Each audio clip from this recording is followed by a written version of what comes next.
சிறு குறு மற்றும் நடுத்தர தொழில்களை முடக்கும் வகையில் மின்கட்டண உயர்வை தமிழக அரசு வரலாறு காணாத வகையில் உயர்த்தியதாக குற்றச்சாட்டு எழுந்துள்ளது. தொழில்துறை மற்றும் தொழிலாளர்களின் வாழ்வாதாரத்தை கேள்விக்குறியாக்கி வரும் மின்கட்டண உயர்வை ரத்து செய்ய கோரி தமிழ்நாடு தொழில்துறை மின் நுகர்வோர் கூட்டமைப்பு சார்பில் 7 கட்டங்களாக பல்வேறு போராட்டங்களை நடத்தி வருகின்றனர். எனினும் அரசு தரப்பிலிருந்து எந்த முடிவும் அறிவிக்கப்படவில்லை. இதையடுத்து போராட்டத்தின் அடுத்த கட்ட நடவடிக்கை குறித்து கோவையில் நிர்வாகிகளின் ஆலோசனைக் கூட்டம் நடைபெற்றது. இதில் மின்கட்டணத்தை ரத்து செய்ய கோரி மாநிலம் தழுவிய முறையில் நாளை மனித சங்கிலி போராட்டம் நடத்த முடிவு செய்யப்பட்டது.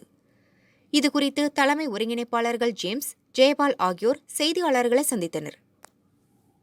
கடந்த 110 நாட்களாக இந்த மின்னூர் கூட்டமைப்பு ஏற்படுத்தப்பட்டு தமிழக முதல்வர் அவர்களிடத்தில்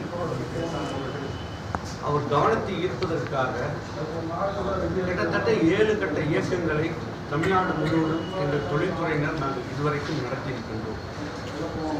இந்த 7 கட்ட இயக்கத்தில் நாங்கள் வைக்கப்பட்ட கோரிக்கை என்பது 5 கோரிக்கைகள். கிட்டத்தட்ட மின்சார வாரியம் ஒழுங்குமுறை ஆணையத்தினுடைய அனுமதியுடன் கடந்த 2022 செப்டம்பரில் உயர்த்திய மின்கட்டணம் என்பது தமிழ்நாட்டின் வரலாற்றில் தொழில்களை முழுமையாக முடக்குவதற்கும் புது சிறு தொழில்கள் நடைபெறாமல் இருப்பதற்கும் ஒரு கடும் நெருக்கடியை அந்த மின்கட்டண உயர்வை எங்களுக்கு ஏற்படுத்தியது.